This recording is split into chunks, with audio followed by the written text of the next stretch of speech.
Okay, so we're at the second line on Yud Beis Amud Aleph, 12a1, the Mishnah. Beis Shammai Omrim ein motzin lo asakaton v'lo asalula v'lo sefer Torah l'shus harabim.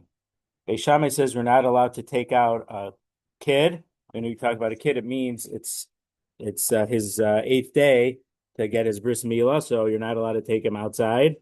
Well, and you're not allowed to take a lulav if it's sukkis. V'lo as a sefer Torah, and you're not allowed to take a sefer Torah out. On Yantif. Beis Hillel matirin. Beis Hillel allows it. So Rashi, well, we're gonna see why exactly, but Rashi holds so we're allowed to do things that we need to do for cooking things. Now, these are things that are not related to cooking things, for cooking for human consumption. Now, this has to do with taking things outside. So the Gemara is going to talk about taking things outside is one of the 39 malachos, but it is different. So I think we may have mentioned it very early in the Masechta, but maybe we didn't, is that Hotzah is called a malacha grua. It is a deficient malacha. That I saw someone a few months ago say in the name of Rav Yashaber that the Soviet Ministry of production or whatever it was called, they had a trouble talking about how great the transportation industry was because this industry made 100,000 trucks, and this industry made 20 200,000 batteries, and this industry built this many houses and this many, but the transportation industry didn't make anything. All they did was move things. Stop kicking. They just move things from one thing to another. So Hotzah is a malacha, but it's much different than anything else because you're not making anything. You're just moving where something is. So so we're going to talk about right. It doesn't change anything. So so so Rashi says in the so so for whatever reason, which the Gemara doesn't talk about here, well, I guess it's probably because if you're able to shecht and cook and do some of these malachos, you must be able to bring it from outside to inside. So perhaps you need something to hold that up. What do you need? You want something to hold that up, Morty?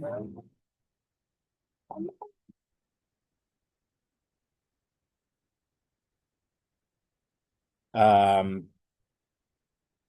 so I don't know the real reason right now. If it's because it's needed in order to bring the food from the outside inside, so carrying is permitted because of that. You couldn't eat without. I mean, you're certainly not shechting the animal inside your house, right? Uh, but whether, but for whatever reason, we're allowed to carry on Yantif. So, this kid who's it's his eighth day, Rashi is saying, the Rashi, where's the Rashi? Oh, the Gemara is going to give a reason why, a possible reason why it's mutter to carry in the Gemara in on Yantif, but because it's his eighth day, it's needed to be done on the Yantif. Let me find it. It's Tosos close. What? Yeah. Do you want me to pause? You didn't hear it. Okay.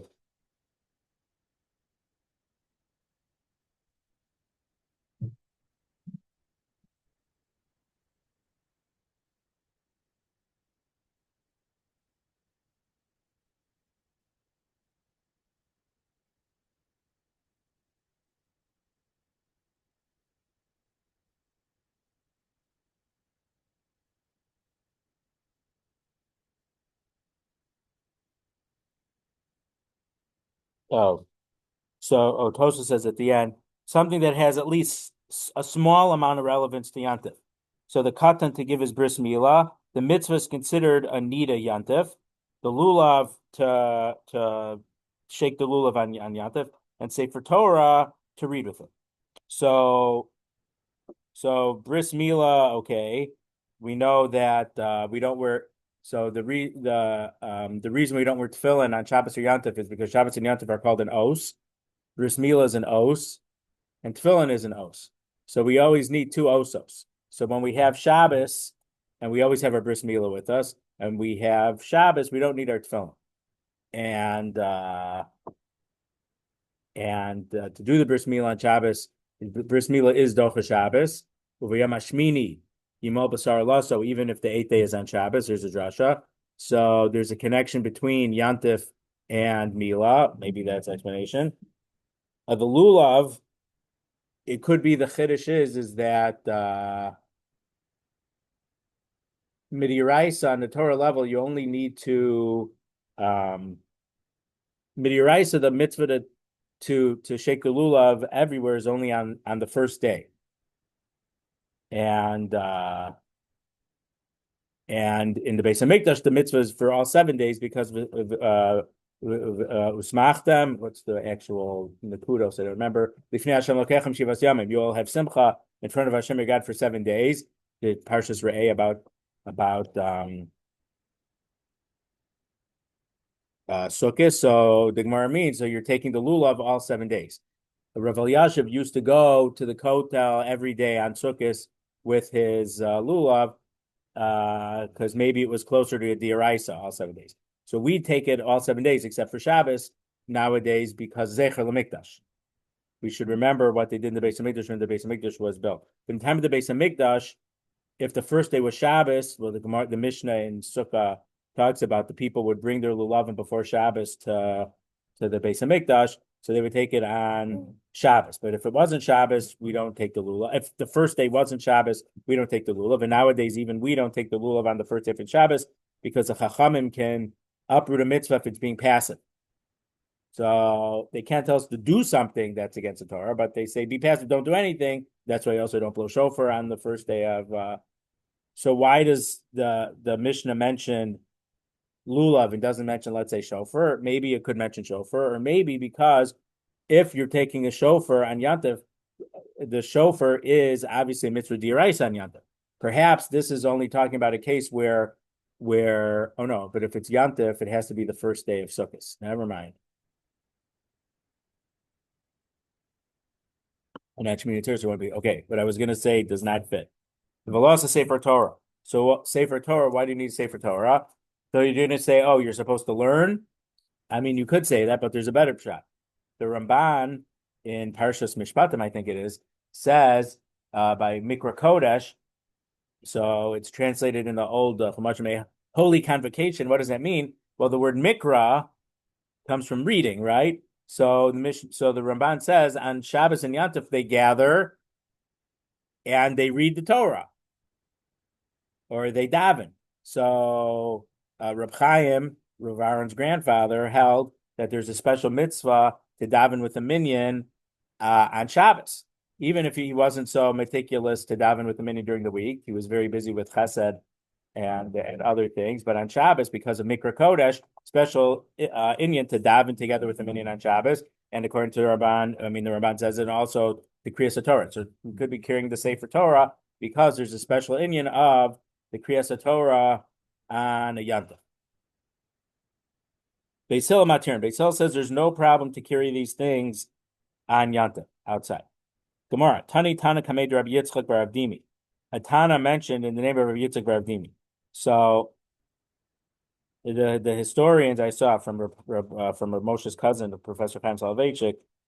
So a Tana, we call the era Tanaim, but they in the yeshivos in Surim and Beitza, they had someone named an Amora. It was their job to memorize everything.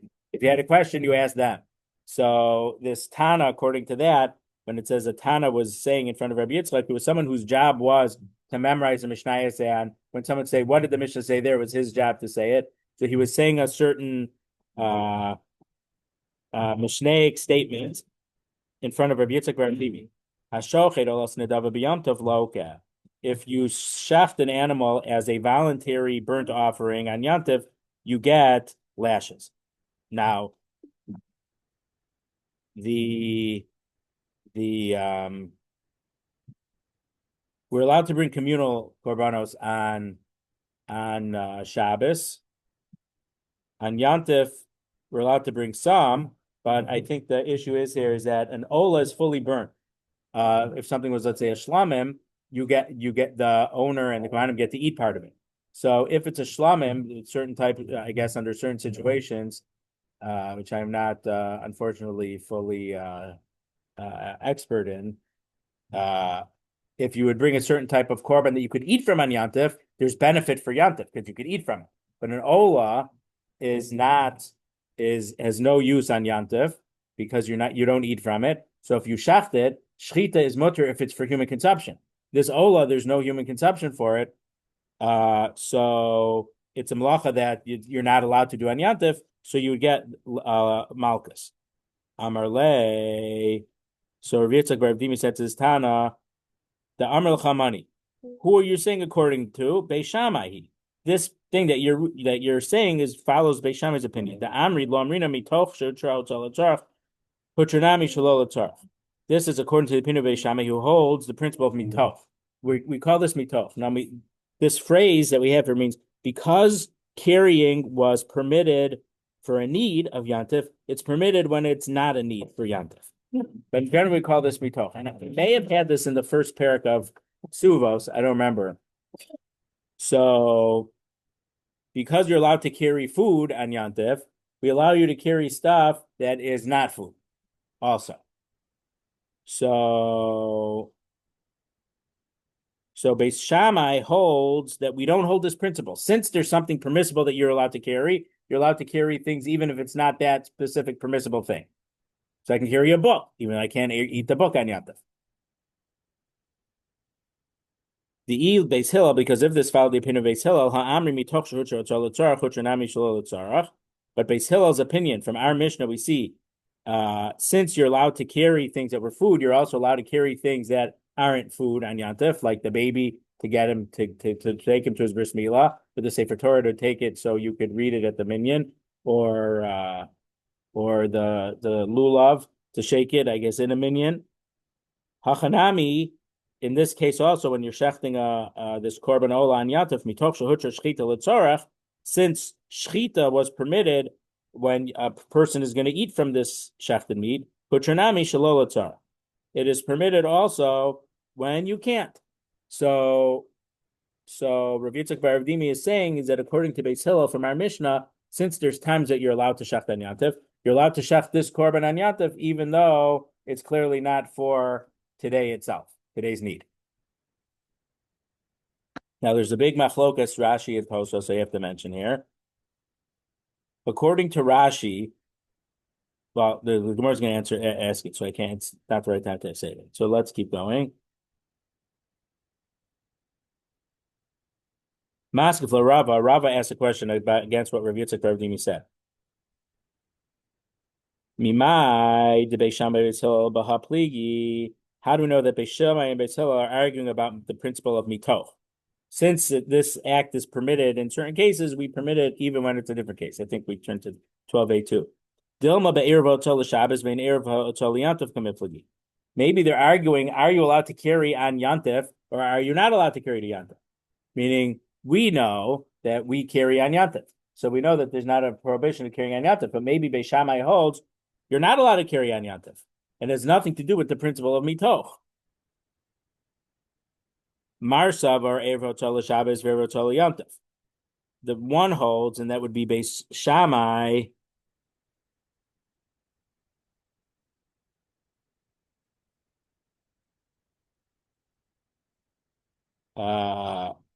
So the Masoras Shas quotes from the Aruch that just like you need an Eruv in order to take out things on Shabbos, so too on Yantif, if things that are not related to food, Yantif would have the same status of Shabbos. Just like on Shabbos, you can't carry from one rishus to another without an Eruv. Same thing with Yantif. So that would be Beis Shammai's opinion. You're not allowed to carry stuff that are not strictly food, human food, on Yantif.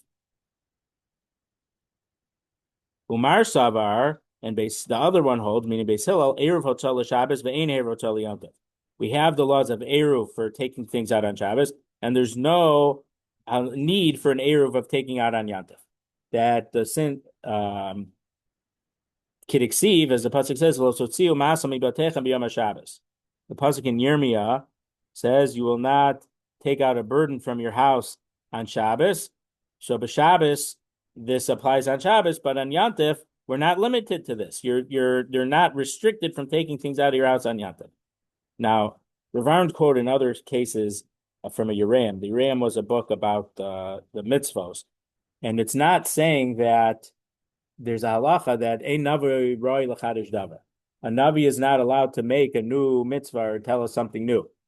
So one way to understand a thing like this, because there's also halachos of mourning from Yechaskel, and there's this, and there's a couple other examples, not much, but it's not that. So there are Meshuganers, probably Apikorsim, hold on, the light turned on today, who say, oh, if it didn't say it until the Navi, that's when it started. I heard a Meshuganer say, and I can't even repeat it. You want me to take you home?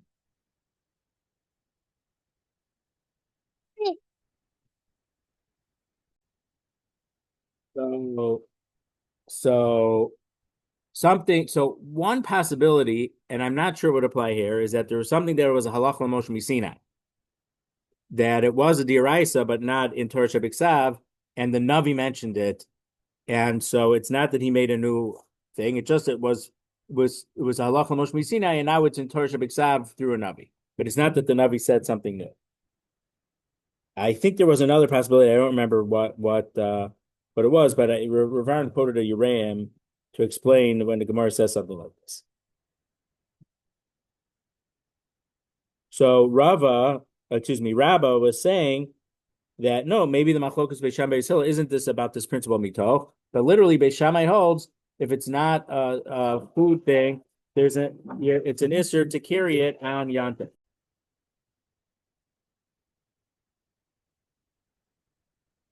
That's no fair. Maskil of Rav Yosef asked about what Rabbi just said. If what you're saying is true, let the machlokas between Beis Shammai and Beis Hillel be about stones. Stones have absolutely no use on Yantif. Rashi says if there's no prohibition to take them out, there would be no muktzah to even touch them.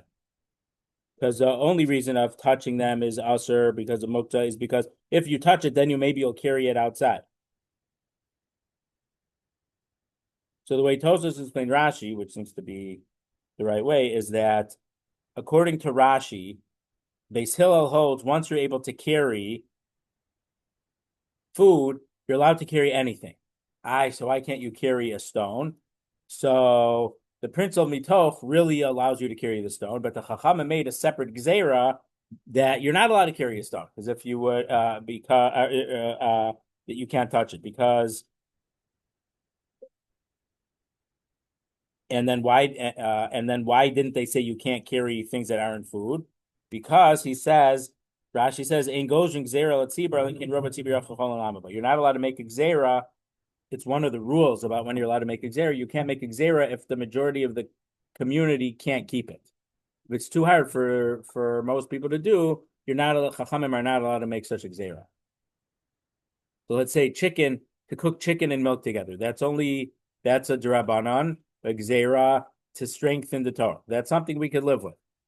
According to some Rishonim, the Takanas Ezra that you're not allowed to daven or make brachos or learn Torah after you had marital relations until you go to a mikvah. According to some Rishonim, that minhag was nullified because it was too hard for the majority of the people to keep. So that's how Rashi explains this line of the Gemara. They talk about Havana.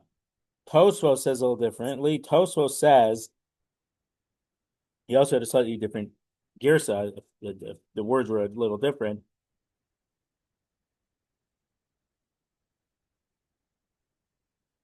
And Tosos holds once we're allowed to carry food on Yantif outside, we're allowed to carry other things that have some relevance to Yantif outside.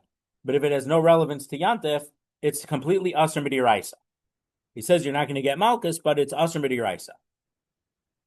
So according to Rashi, to carry something that has absolutely no relation to Yantif is Asr Midirabanan as Xera, and according to Tosfos, it's an Isser Midiraisa, but there's no Malchus. So that's a very important distinction between Rashi and Tosfos.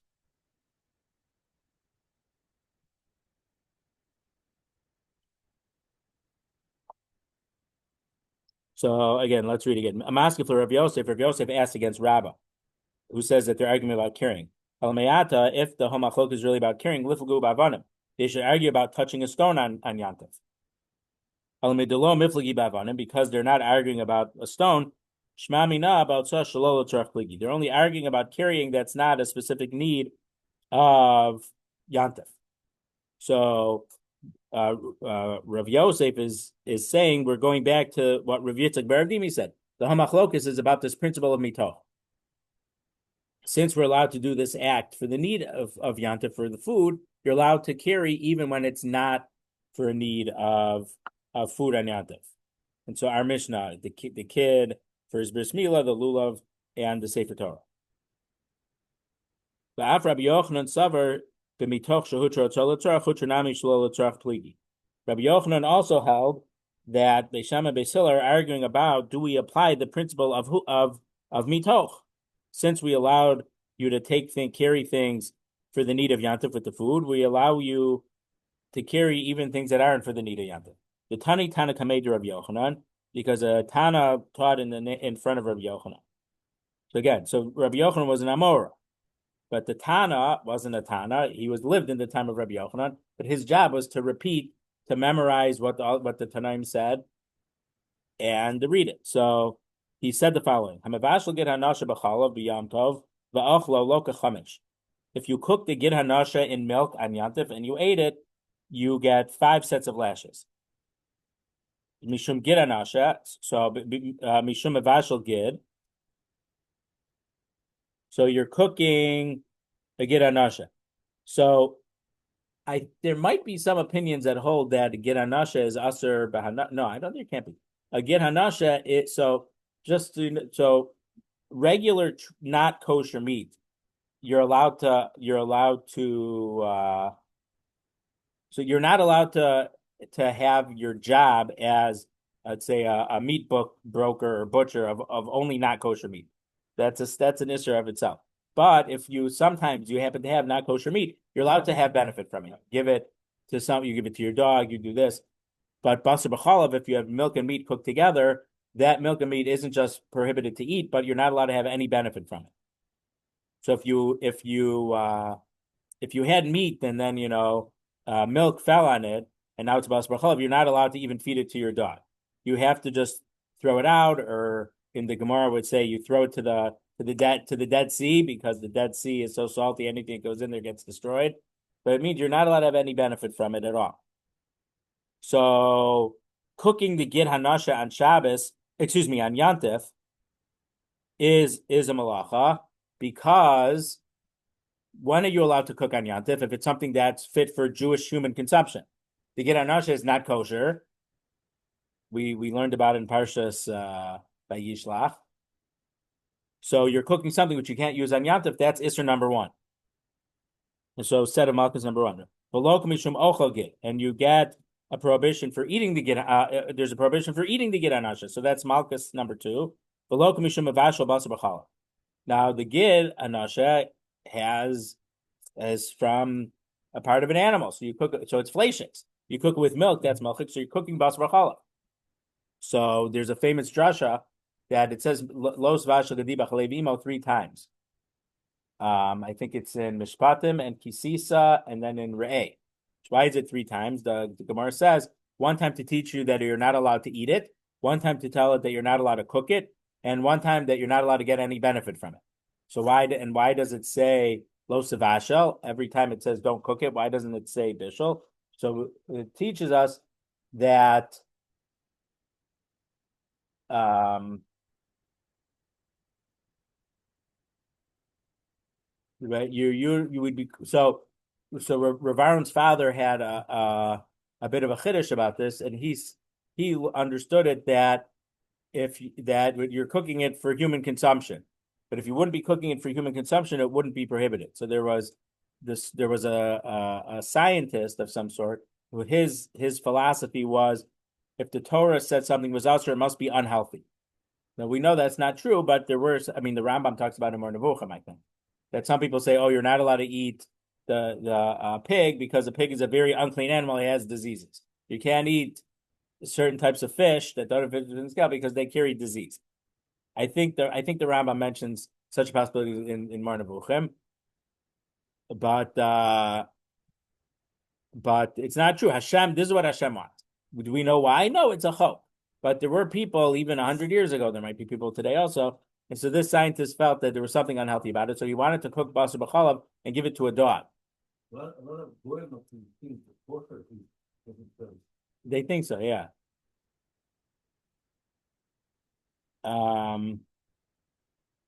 It happens to be that the shochet it keeps the knife clean and the finger clean because he has to keep checking the knife. And if your hands are dirty, so it happens to be that you do have clean hands, kind of. But right, that's what people think.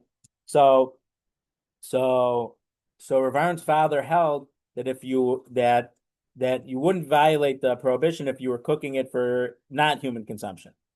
But there's a separate thing about the Isser Hana. I think in that case he held that there wasn't Isser Hana either. But that's that eating basar b'chalav, cooking basar b'chalav, and deriving benefit from basar b'chalav is all prohibited. So because of that, it's not relevant to what we're doing, but it's relevant. So can you have a job at McDonald's? Because if you're getting paid for making cheeseburgers, you're getting benefit from basar b'chalav, even though you're not eating it. So it's probably dependent on two other shilas, and it's probably not a problem, though you'll find people who say it is. And the two things is that one, many opinions hold that basar b'chalav is if the meat is kosher and the milk is kosher. So when both of them would have been edible by themselves, when you get together, that's when it becomes usher. But if you're dealing with one of them that's already not kosher, the extra stringencies of getting not being allowed to derive benefit from basar b'chalav doesn't apply. Your water's over there. The water's over there. Go get it, okay? You're a big boy. So because the meat is not kosher and the cheese is probably not kosher either, so there would be no prohibition of deriving benefit from the basar b'chalav of the cheeseburger because the meat was already not kosher. That's one possible heter. And the second possible heter is that because it says lo savashel, you can't cook derech bishul. The way that it's usher to cook is when you cook with liquid. If you grill it completely dry, that's it's usher midrabanan, but it's not an isser b'diraisa. So because it's not the isser b'diraisa, it would not confer the prohibition of deriving benefit for it. And then frying is a machlokas, and it probably depends how wet or dry the pan is. Deep frying is definitely beneficial. You want something to hold the phone? So let me get you. No, hold on a second.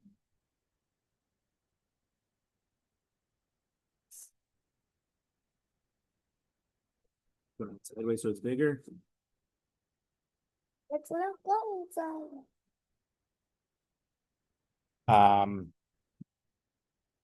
So if you put just a very small amount of oil in a frying pan, that may not be beneficial. It's a machlokas, but it probably depends on how much oil you actually have or not. Okay, so that's just a short tangent. So the third set is for cooking basar b'chalav, v'lo mishum ocha basar b'chalav, and you get malchus.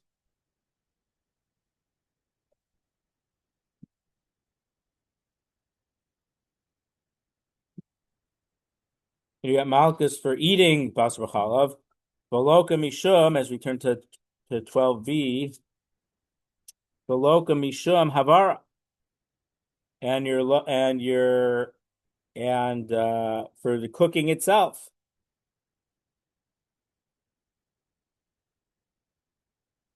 So for the fire itself. So the Rashi points out it seems to be you're getting malchus twice. You're getting malchus for cooking on Yantav and for the fire itself. So there's a famous it's in Parshas Vayakel. In the beginning of Parshas Vayakel, it says Los of Areish b'chomosh rosechem b'yom Shabbos. Don't burn a fire in all of your dwelling places on Shabbos. So the Gemara says, why did, and Rashi brings it down, I think there, why does it say Los of Areish? We already learned all the laws of Shabbos. So there's a machlokas. One opinion is Havar lalav yatis. Havara was excluded from the rule and listed by itself to show that you only get malchus. It's not as strict as the other malachos. That's one opinion. The other opinion, which is the way we paskin, is that Havara lachalik yatis. The fact that it mentioned it by itself is telling us that you could separate all the different malachos. So if you do several malachos with one act, you'll get one punishment for each of the malachos. So what's wrong with cooking? Because you're cooking with milk, with meat, Yeah. with milk. If you have a regular giranasha, you have a treif pot that you cook it in. It's not an isser to cook a giranasha, Yes. but because it's milk, now it becomes bas b'chala. So Rashi here points out that this opinion also holds that just like that, if you violate several malachos on Shabbos at the same time, you get a punishment for each one. It's the same halacha for Yantif. So you get a Yantif for cooking something and for the kindling the fire itself. Okay, so that's what this Tana said in the name of Rabbi Yochanan. So Rabbi Yochanan responded to it. We're still in the first line on Yud Beis Amud Beis. Puk Tani Levra, go stay in the street. Havaro Vishal Eino Mishnah. The getting a malacha for lighting a fire or for cooking is not part of the Mishnah, because Beis Hillel holds mitoch, since you're allowed to cook for cooking food that you're allowed to eat for Yantif, you're not going to get a punishment for cooking in this case where you're not allowed to eat that food on Yantif. The Imtim Shalom Mishnah, and even if you want to say that your Mishnah or your Bryce or whatever you're quoting did include it, Beis Shammai, it has to be according to Beis Shammai. The Amri Lo Amrina Mitoch Shehutra Otzal L'Tzarach Huchanami Shalol L'Tzarach. It has to be according to Beis Shammai because Beis Shammai says we don't say the principle of because we allowed you to carry for the needs of Yantif for bringing food, we allow you to do it even when it's not for that need. Achinami. So in the case that you're talking about, cooking the Giranasha in milk, Lo Amrina Mitoch Shehutra L'Tzarach Huchanami Shalol L'Tzarach. Beis Shammai will similarly say because we allowed you to kindle, now not from scratch, but to add to the fire. You don't start a fire on Yantif, but you can transfer a fire. If you had a fire, you can make it bigger when there's a need to. So because if you actually needed a bigger fire because you were going to cook with it, the fact that you're making the fire bigger when you don't need to cook for it, we say mitoch for that also, according to Beis Hillel. And Beis Shammai doesn't. The Beis Hillel, because if it followed Beis Hillel, Kavan the Amri mitoch shotra tzolot tzarach. If it's Beis Hillel from our Mishnah that we just saw on the previous Amud, the top of Yud Beis Amud Aleph, we say just like because carrying was permitted for the needs of Yantif, for food on Yantif, it's also you're allowed to carry things that are not for food on Yantif, like the baby, the sukkah, the lulav, and the Sefer Torah. Because making the fire bigger is mutter when you need it to cook. When you make the fire bigger, when you're not cooking, it's not prohibited either. Okay, so we seem to have a preponderance of opinions against Rabbi. It's not that Beis Shammai and Beis Hillel are arguing about carrying. They're arguing about, do we apply this principle of mitoch? The next Mishnah on Yud Beis Amud Aleph.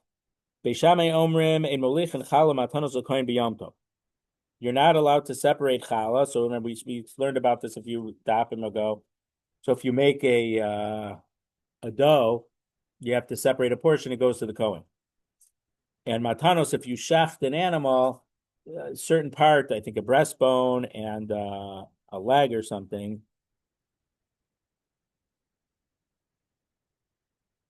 goes to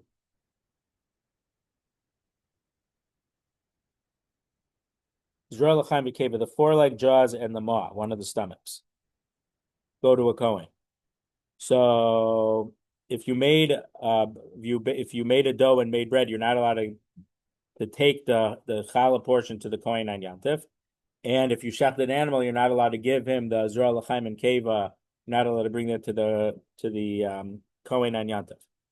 Bein shehormu me'amesh, whether they were separated yesterday before Yom Tov, bein shehormu me'ayom, and whether they were separated today, meaning you made the dough or you shechted the animal today on Yom Tov, you're still not allowed to bring them to the Kohen today. But Beitza Mater, Beitza says you are allowed to carry those to the Kohen and give it to the Kohen on Yom Tov.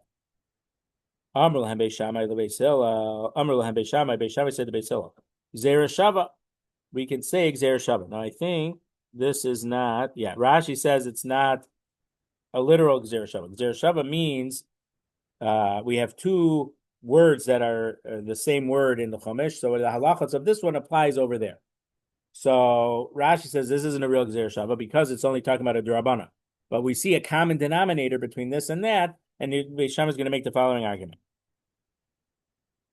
Chala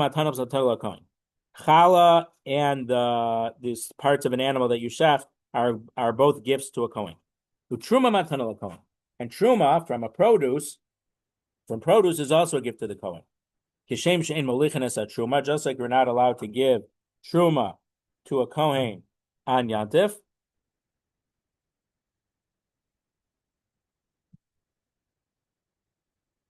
Kach ein molichanes matanos, we can't give the other gifts to a Kohen on Yantif.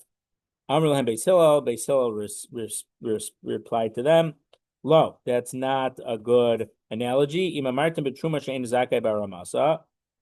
If you'd say that you can't give truma, that he doesn't have the right to get from it when it was separated on Yantif, because we're not supposed to separate on Yantif."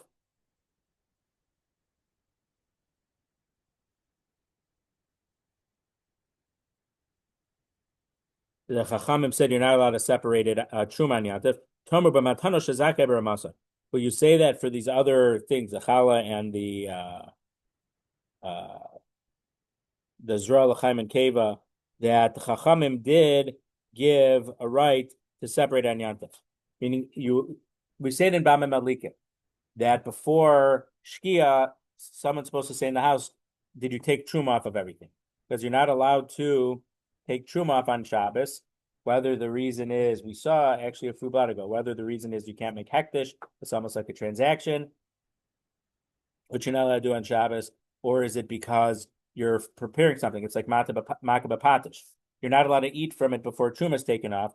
So you're like making something usable that wasn't usable before. It's like making the final hammer blow. Now something is complete. So whether it's like the malach of makabah patish, whatever it is, you can't separate truma on Shabbos. On Shabbos or Yantif. But so you can't separate it, so you can't bring it. But to shecht on Yantif, that we're allowed to shecht on Yantif, so now the obligation to give this to the Kohen started now. So why shouldn't you be allowed to give it to the Kohen? So that's the machlokas in the Beis Shammai Beis Hillel in our Mishnah.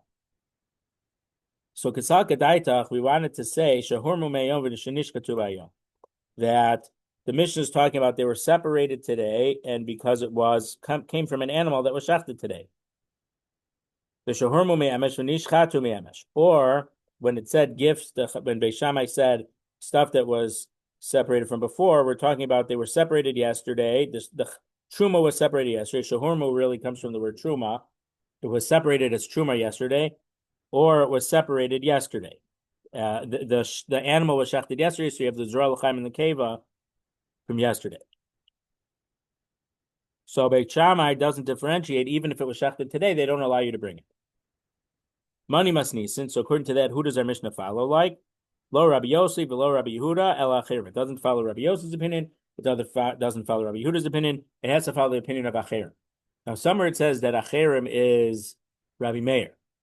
Now, I had a theory that it could be because Rabbi Meir was a student of Acher Elisha ben Avuya, and it may be that there were some shitas of Elisha ben Avuya that we paskin like that Rabbi Meir taught over, and Rabbi Meir, or I don't know that we paskin like, I shouldn't say that. It's maybe that when Rabbi Meir taught these statements over that he had learned from Elisha ben Avuya, we call him Acherim, because Elisha ben Avuya was called Acher after he became a kofir and Apikoros when he saw someone take a ladder to shoo away the mother bird, and the Torah says when you shoo away the mother bird, Lamana Tarichu Yamim, you'll have long life. And the guy fell off the ladder and died. So Elisha ben Avuya, he didn't understand it. He said, "How could it be someone's doing a mitzvah? You have long life if he dies from it." So he became an Apikoros. So that was my theory, but my theory is wrong because there's a Gemara at the end of Horios that basically there was some type of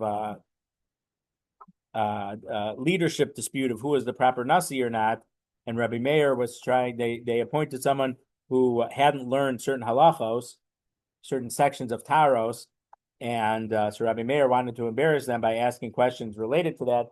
But before he was able to do that, someone taught him all the halachos, so it didn't work. So because of that, Rabbi Meir was punished, and he was called acherim, I guess, whether it's from that time on.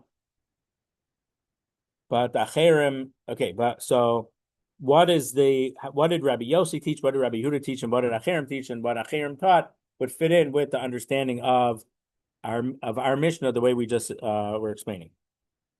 Amar Rabbi Yehuda. Rabbi Yehuda says, "Lo nechluku beishami uveis hillel al matano shehumar me'arav yom tov, shemalichem matano shehumar me'ayom anishchatu mayom." Rabbi Yehuda says that there's no argument between Sham and Beis Hillel if you separated a trumah or a Zerah L'chaim and Keva from yesterday, before Yantif, Shemalichem imam matano shehumar me'ayom anishchatu mayom. You're allowed to carry that with stuff that whose obligation was from today. You shechted an animal today, so you have the Zerah L'chaim and the Keva to bring to the Kohen today. You're allowed to take them together with this stuff today. The only malfocus is, can I take the stuff I separated for a Kohen yesterday and didn't give it to me yesterday? Can I carry just those? So Beis Shammai says no. Beis Hillel says yes. Beis Shammai omrim ein molichin, Beis Hillel omer molich. So that's Rabbi Yehuda's opinion. So Rabbi Yehuda agrees that Beis Shammai, there are stuff that Beis Shammai allows you to carry to the Kohen on Yom Tov. The kachayu Beis Shammai done it. And so when Beis Shammai says, I have this Gzer Shava, not the literal Gzer Shava, this is what Beis Shammai was their claim was. Chala matanos, matana l'kohen, or truma matana l'kohen. Chala and the parts of an animal that you shecht are gifts to a kohen, and truma is a gift to the kohen. Hishem shen molichin es a truma, just like we don't carry truma to a kohen on yantif. Kachen molichin es a matanos, you can't bring the other stuff to a kohen either on yantif. Amr l'hem Beis Hillel, and Beis Hillel says, "Lo, that's not a good comparison. You could say that for truma that you're not allowed to bring. That's because you are not able to separate it on yantif. Will you say that for, let's say, the Zerah L'chaim and the Keva that you're allowed to separate on yantif? When you shech the animal on yantif, you're allowed to take away these three things and put them aside for the Kohen. So why couldn't you carry those to the Kohen?" Rabbi Yossi says, "Lo nechluku Beis Shammai Beis Hillel al matanos shemalichin." Beis Shammai and Beis Hillel did not argue about the gifts, the Zerah L'chaim and the Keva, again, with the jaws, the foreleg, and the maw, that you are allowed to bring them to the Kohen on Yom Tov. Shemalichin, you're allowed to give them. Lo nechluku la truma. The only arguing on truma, which I guess you separated the day before. Beis Shammai omer emolichin. Beis Shammai says you can't bring it on Yom Tov. Beis Hillel omer emolichin. And Beis Hillel says you're allowed to bring the truma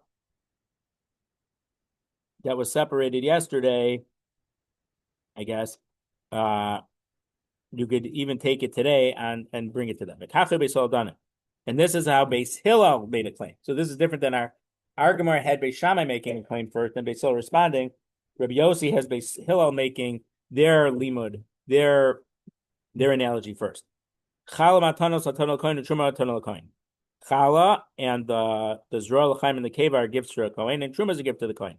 Yeshem shemalichanes and atanos, just like you're allowed to give these other gifts to the kohen. And yantiv kach malichanes a truma, you're also allowed to bring truma to the kohen and yantiv. Amar lehem Beishama replied, "Lo, imamartim b'matanos shazake b'rama." So you can't say that. Can I take some of your water? Because I'm coughing. But You pour some in my cup, please. Yeah. oh, Okay. You got one for me, please? Or do you want to fill up my water from the water machine, please? You press pause. it makes the breakfast and what is the one giving? Thank you. That's a mixed up. Half malichin is a truma, you could bring truma and yantiv. Amar Beishama rejected it. Lo, you can't say that. I can understand if you say you could give the gifts to the kohen because you are able to separate them on this day. Yantiv, so you could bring it to him. Tomer b'truma shein zaka b'masa. But can you say that in regard to truma, which you weren't supposed to separate on yantiv? Acherim omer and acherim say lo nechlu Beishamai ubeis Hillel ala truma. Beis Shammai and Beis Hillel don't argue on truma. She'ein molichin. You're not allowed to bring truma on yantiv. So in this case, Beis Hillel is a stricter opinion. Lo nechlu ela matanos. So only arguing about the other gifts. If you shecht an animal, giving the jaw, the foreleg, and the maw. Beis Shammai omer ein molichin. Beis Shammai says you're not allowed to bring those either. Beis Hillel omer molichin. So this is the achirim is definitely the most strict opinion. You're not allowed to bring any of these things to the kohen. Only according to Beis Hillel, you're allowed to bring the matanos to a kohen on yantif. Flame achirim he v'lo Rabbi Yehuda. So should we say that our Mishnah follows Rabbi Yehuda, not achirim? So but when there's a machlokas Rabbi Yehuda and Rabbi Meir, we pass it like Rabbi Yehuda. So why should we say that our Mishnahs would be set? So they won't go on. Don't worry. It's not what we look like. So it doesn't make sense to explain this Mishnah according to a way that we wouldn't paskin like.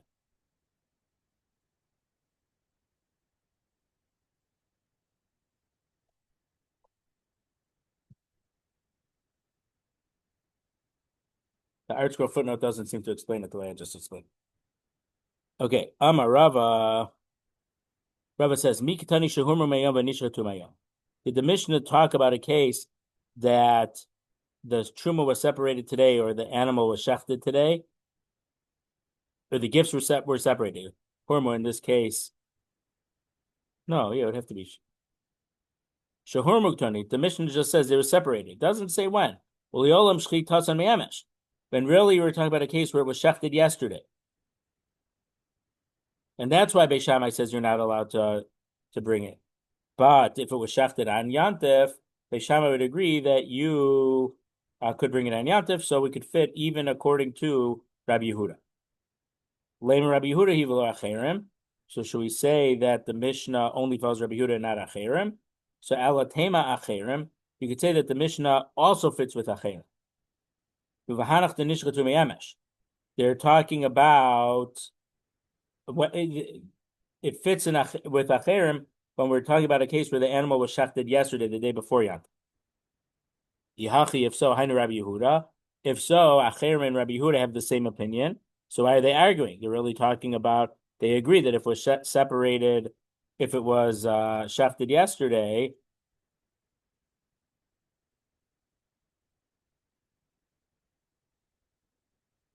let me try to get this straight in my head.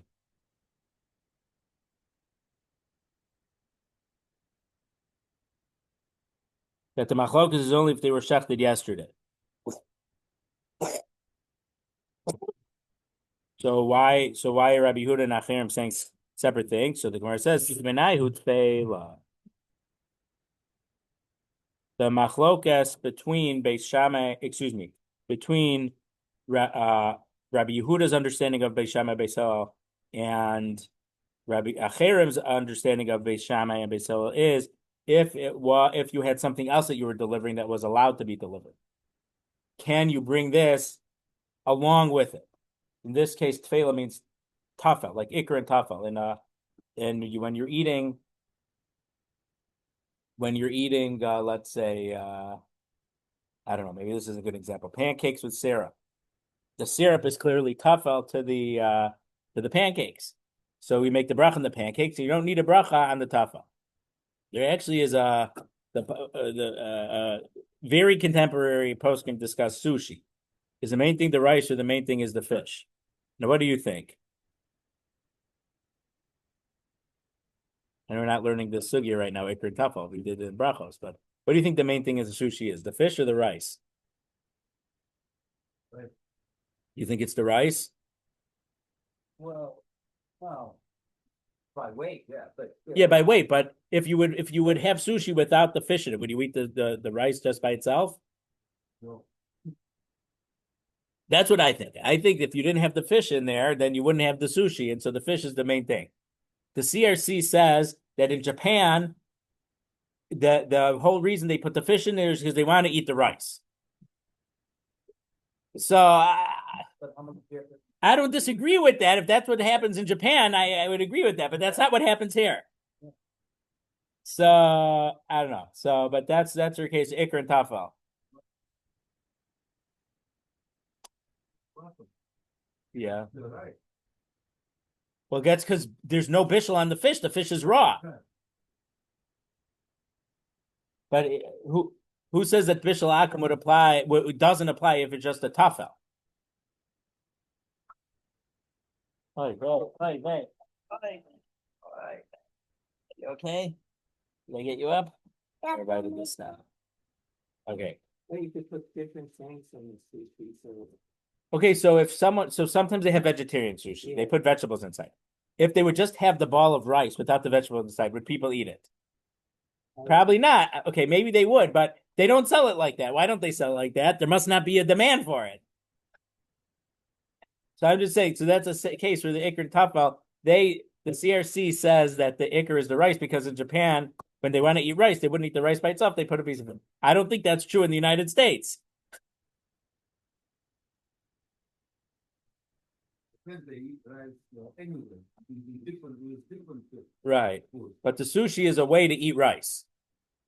So that's what they said when they went to Japan and said.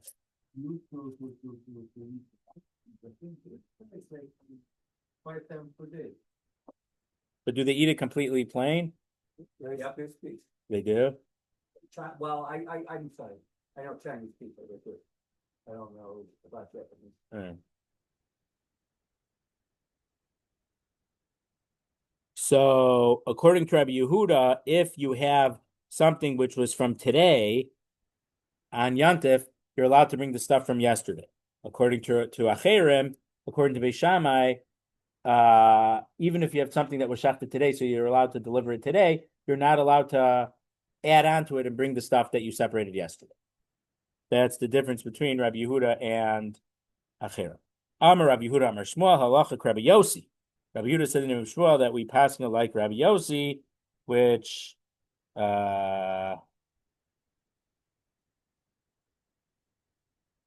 you could deliver everything, and according to Beis Hillel, you can bring anything, whether it's from yesterday, whether it's from today. You could give it to the Kohen on Yantav. Rav Tovi braid Rav Nechemia havelei garba de chamer de truma. Rav Torah the summer Rav Nechemia had a jug of wine that was truma. Also kameh. So I think we learned that you can't make a whole thing truma. Yeah, because we spoke. Maybe I didn't say it so much here, but you're not allowed to make a dough and say, "Oh, the whole dough is challah." No, you can't do that. It has to be separated. That means there has to be after you separate challah, there's still a little bit of piece that doesn't go to the Kohen. So it's like the payah. When you separate the corner of your field for the poor people, you can't say, "Oh, my whole field is payah." No, it has to be part of your field. You can make it the majority, but you can't make it the whole thing because there has to be some part that's not for the NEM that's leaving off. So this jug must have been separated from a bigger barrel. So this jug is truma, but it wasn't that the whole jug was truma. That's just it's also Kamed Rav Yosef. So he asked Rav Yosef, because today was Yantif, he wanted to give it to a Kohen. Amar lo, ma'ulat mu'ila kohen ha'idna. Can I bring it to a Kohen today? Amar le, hachi amar Rav Yehuda Amar Shmuel, halacha Rabbi Yossi. Rabbi Yehuda said in the name of Shmuel that we passed through Rabbi Yossi. So even though this was separated before Yantif, you could bring it on Yantif to the Kohen. Ushpezuniche de Rava Bar Chanan Havale Isur the Chardala. Rava Bar Rav Chanan's host, or our school says landlord, had a whole bunch of mustard stalks.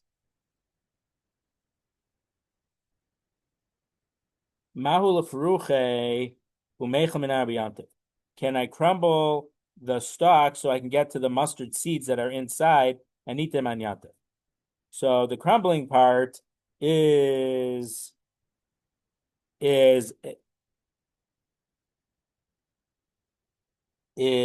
have to get the outer thing out to get what's inside. So that would be the malacha of dash, threshing. So we don't allow you to thresh on yantif, even though it is going to be for human consumption. But we say you're not allowed to harvest the wheat and do all the steps of milling the wheat on yantif either.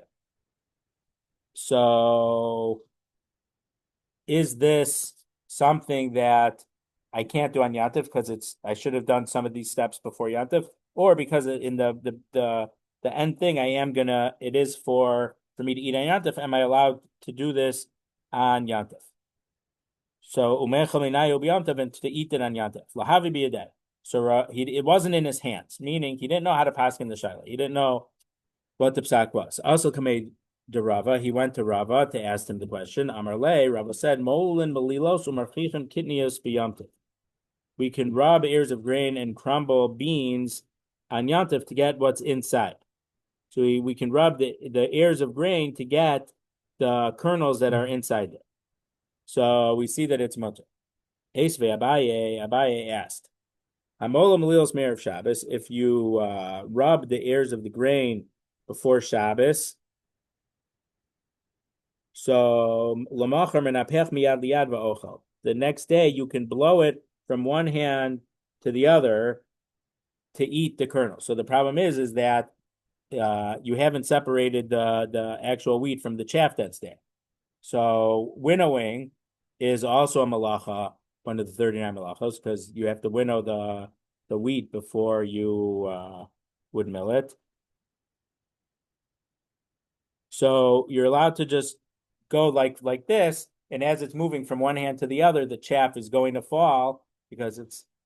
Someone told me, it's an engineer told me that in potato chip factories, how do they make sure that? So when our bags, there's chips that crumble, and we have small chips in the bag. But in the factory, if it's too small, they don't put it in the bag to begin with, and so they have the conveyor belts, and they have a gap in between it, and if a chip is too small, it doesn't have enough weight, enough mass to have the momentum to jump from this belt to the other belt. So the ones that are too small will fall in between, and that would be garbage or made into something else. I don't know, but it wouldn't make it. It's a quality control. So it's the same thing about chaff is lighter than so normal way you winnow, they would take a pitchfork and go up in the air, and there's a little bit of wind. It's enough to blow the very light chaff away, but the heavier kernels will fall back down.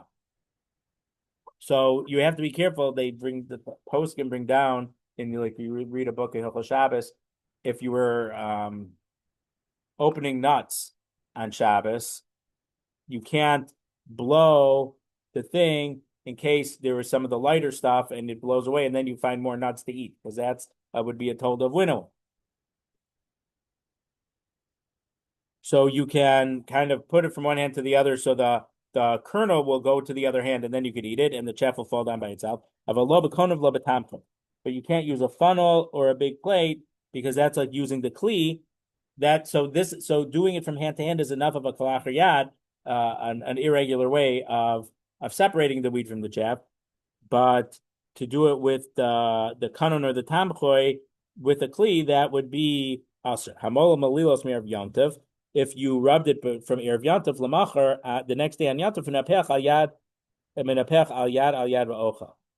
You can blow your hand a little bit at a time and eat the kernels. But I guess you shouldn't separate all the chaff at once. Blowing, when when article says fan your hand, I assume it means you're going like this. But menapech, I thought actually literally means you blow.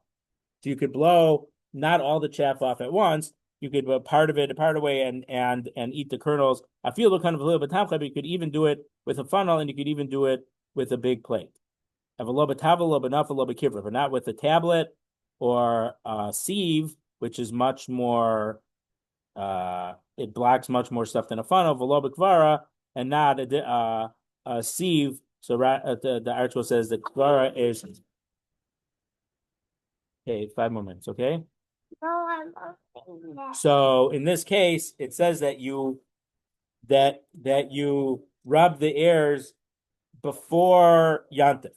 So from the fact that we're talking about before Yantif, me'erev Yantif in, b'Yom Tov lo. So Abai says, wouldn't that imply that you're only allowed to do it because you got the kernels out before Yantif? But if you would want to take the kernels out on Yantif, you would not be allowed to separate the chaff at all. So the Gemara says, no, even if it was on Yantif itself that you rub these things, but because the first case was if you had rubbed it on Erev Shabbos, Tana Seifa Nami Me'erev Yantif. The Seifa talks about Me'erev Yantif, but the Seifa's case, so we've mentioned before that there's Tanaim, I think it was even on the first mission Beitza, Tanaim, sometimes they wanted to make a Mishnah in order to memorize it better, they made it symmetric.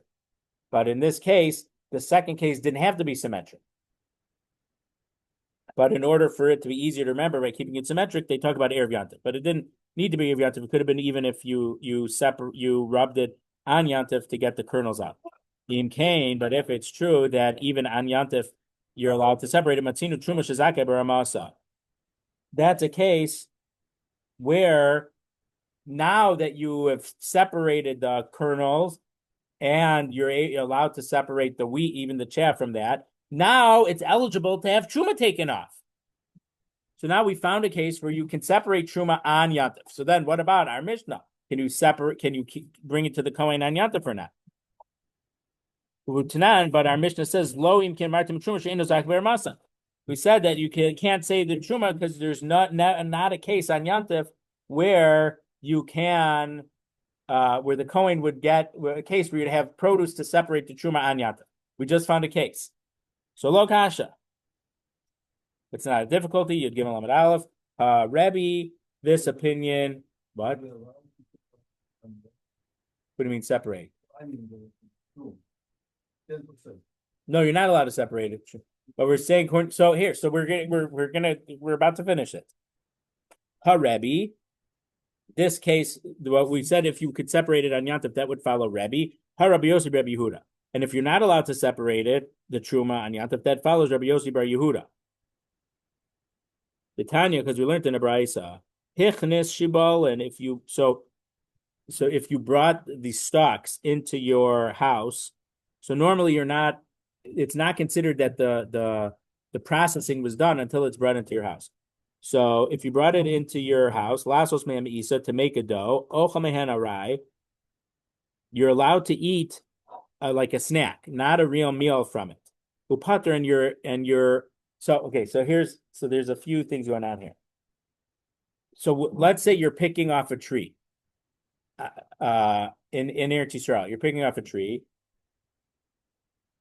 Anything that you just eat, let's say it's fruit of some sort.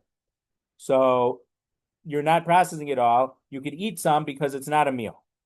If you want to eat a meal, you wouldn't be allowed to because you'd have to separate it. You'd have to separate truma first. If you had stuff and you brought it into the house, you'd have to separate truma. So there used to be some people to try to get away from having to separate truma. They brought it in through their window.